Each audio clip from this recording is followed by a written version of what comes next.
সুমন ভাইয়ের মুক্তির জন্য এই সরকারের কাছে আপনার কোনো চাওয়া পাওয়া আছে কিনা? একটু যদি বিস্তারিত বলতেন।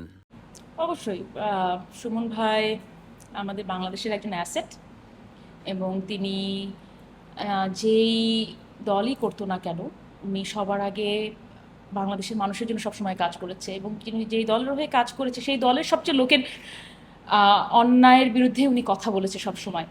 এই যে সরকার কিছুদিন আগে এসে বলতেছে এই আমার এই অফিসের পাশে যে শেয়ারটনের কথা বলছে অবৈধ জায়গার উপরে এই কথাটা তুলছে কে, এই কথাটা রিডটা করছে কে?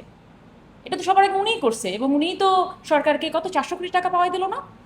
আমি জানি না ওরা আলটিমেটলি সরকারের ওনাদের কাছ থেকে নিতে পেরেছে কিনা। তো সেইখানে তো উনি তো সবসময় দেশের জন্য কথা বলেছে। আমার মনে হয় প্রত্যেকটা সরকারই ভয় পায় যে সুমন ভাই আসলে একটা ডাক দিলে অনেক মানুষজন চলে আসবে, কন্ট্রোল করতে পারবে না। এই ভয় থেকে বেরিয়ে এসে নিজেদের জন্য কাজ করা উচিত সরকারের। এবং যারা আপনারা যদি দেশকে ভালোবাসে থাকেন তাহলে অবশ্যই সুমন ভাইয়ের মতো যারা লোক আছে তাদেরকে দেশের সাপোর্টের জন্য তাদেরকে আপনারা সাপোর্ট করুন। ভাইকে আমি এখনো আমি বলবো যে is an asset of Bangladesh. ওনাকে যেন তাড়াতাড়ি বের করা হোক। উনি এমন কিছু করেনি যে ওনাকে এরকম করে আটকায় রাখা লাগবে। আপনি জানেন না, আমি যখন যাই কোর্টে লয়াররা থেকে শুরু করে, যেহেতু আমাকে অনেকে চেনে, আমি সুমন ভাইয়ের সাথে কাজ করতাম। সো সবাই জিজ্ঞাসা করে যে সুমন ভাইয়ের কী অবস্থা, উনি কখন বের হবে। সো তখন আমার আনসার দেওয়া লাগে যে ওনাকে এখনও কত মানুষ ভালোবাসে। সো আমি কাজ করতাম অ্যাজ এ আইনজীবী, ওনার পলিটিক্যাল কোনো ইয়েতে আমি ছিলাম না কখনো। আমি যে আপনারা যারা ওনার সাথে ছিলেন আপনাদের কতটুকু চেষ্টা করে যাচ্ছেন? আমরা তো চেষ্টা করছি। আমরা আমাদের আমি সুমন ভাইয়ের আমি একজন যে চেম্বার থেকে সবসময় চেষ্টা করে যাচ্ছে। আমার ভাবির সাথেও কথা হচ্ছে, সুমন ভাইয়ের ওয়াইফের সাথেও কথা হয়েছে, সুমন ভাইয়ের একটা বাচ্চা রয়েছে। সব মিলে ওনারা খুবই, এবং ভাবিকে বললাম ভাবি আপনি আসেন, আপনি এসে কথা বলুন। যে প্রিয়া আমি যে যাবো, গেলে দেখা যাবে কি এত ঝামেলা মানুষই, আমার তো দুটা বাচ্চা আছে, আমার তো বেঁচে থাকতে হবে। আমাকে সবাই ইয়ে করছে। তো সব মিলে সরকারের কাছে চাওয়া থাকবে যে এরকম মানুষকে আটকে রেখেন না এবং তাদের উচিত হবে আহ, সুমন ভাইকে একটা সসম্মানে যেন তার জায়গায় ফিরায় দেওয়া হয়। না, এটা আমি জানি না এক্স্যাক্টলি কি বলেছে। আমি আমি কিছু অনেকগুলো লয়ারের নাম ধরে বলতে পারবো, অনেক বড় বড় লয়ার যাদেরকে আপনারা সবাই এক নামে চিনবেন, প্রত্যেকে বলেছে যে দেখো না কোর্টে দেখা হয় যে পিয়া আম, সুমনের যদি পাশে যদি ওনার হয়ে দাঁড়ানো লাগে করে শুধু বলবা, আমরা সবাই চলে আসবো একসাথে। সুমন ভাইকে সবাই এতখানি ভালোবাসে।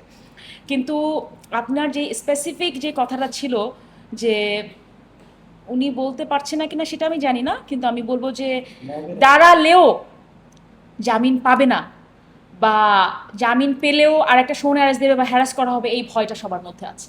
মবের একটা ভয়, অবশ্যই মবের একটা ভয়ের মধ্যে তো সবাই আছে যে সবাই মিলে, মানে কোর্ট মাঝে মাঝে কি ন্যাশনাল ইলেকশনের আগে দেখলাম না কোন পার্টির কারা যেন কোর্ট ঘেরাও করলো কি করলো, তখন তো কোর্টের অনেক কিছু প্রোটেকশন বাড়ায় দেওয়া হলো। সো অবশ্যই মবের তো একটা, এবং এই মবের এই জায়গাটা কিন্তু আমি বলবো আমাদের প্রশাসন এখন পর্যন্ত কিন্তু কন্ট্রোল আনতে পারেনি। এটা অবশ্যই আমি বলবো সরকারের ব্যর্থতা, যে মবের এইটা জিনিসটা কন্ট্রোলে যে আনতে পারেনি সরকারের ব্যর্থতা। আর এখন এতজন সরকার হয়ে গেছে না, অফিসিয়ালি এখন একজন সরকার, বাট এতজন যেটা দেখি, এতজন ক্ষমতায় আছে, এতজন পাশ থেকে বলে, মানে আমি এখন পর্যন্ত বুঝি না কোথাকার কোন পিচ্চি একটা ছেলে কোন জায়গা থেকে রাজনীতি করে প্যানেল থেকে করে ওসির রুমে ওসিকে যে বলে আসে কোনকে মারছে, কোন ওসিকে বের করে দিছে, একদিনের মধ্যে সে আবার ছাড়া পেয়ে যায়। এইটা এইটা কিভাবে সম্ভব আমি এখনো জানি না। সো অনেক কিছুই তো দেখছি, দেখবো। I think time will say everything. আর একটু ধৈর্য তো ধরা উচিত। সেটা তো আমি তো মনে করেন আমার এই জায়গা থেকে আমি এতখানি জানিও না, এতখানি আমার বলা উচিত হবে না। বাট আমার মনে হয় আপনারা আছেন, আপনারা লেখালেখি করেন, আপনারা যদি ভালো করে বলতে পারেন তাহলে অবশ্যই আমার মনে হয় এখানে একটা ভালো জায়গা, মানে আমার মনে হয় কি ভয় পেয়ে চুপ করে না যে আমাদের যে যার অবস্থান থেকে কথা বলা উচিত। আমি একটা জিনিস বলতে চাই, এখানে কিছুদিন আগে একটা দেখলাম সোশ্যাল মিডিয়াতে কোনো একটা হুজুর মেয়েদের নিয়ে উল্টাপাল্টা কথা বলে এবং কতগুলো বিয়ে করা যাবে এগুলো নিয়ে খুব সুন্দর করে পজিটিভ কথা বলেই যাচ্ছে, এতগুলো বিয়ে করলে ভালোই ভালো। এরা কারা? এটা কিছু হলে আমি যদি আজকে একটা কথা বলি এবং ধর্মর নামে যে এরকম অপপ্রচার চালাচ্ছে, যারা ধর্মীয় তারা এদেরকে কেন ধরে না আমি বুঝি না। এদেরকে তো সবার আগে ধরা উচিত। আমার আইডিয়ার বাইরে, যে এরা যেইভাবে ফজলুর রহমান স্যারের কথা আপনি বলছেন, উনি খুব সুন্দর করে সংসদেও বলেছেন যে আমরা মুক্তিযোদ্ধা, এবং খুব সুন্দর করে উনি প্রত্যেকটা বলেছেন। এক রাজাকার ওয়ার্ড থেকেই তো এত কিছু হয়ে গেল, আর উনি কিন্তু তখনও রাজাকার কথাটা বলেছেন, সবার সামনে বলেছেন। এবং হ্যাটস অফ টু স্যার, ওনার যেই ওই যে মুক্তিযোদ্ধা, ওনার তো সাহস থাকবে অবশ্যই, ওনার তো আর ভয় থাকবে না, জীবন বাজি রেখে ওনারা দেশ স্বাধীন করেছেন।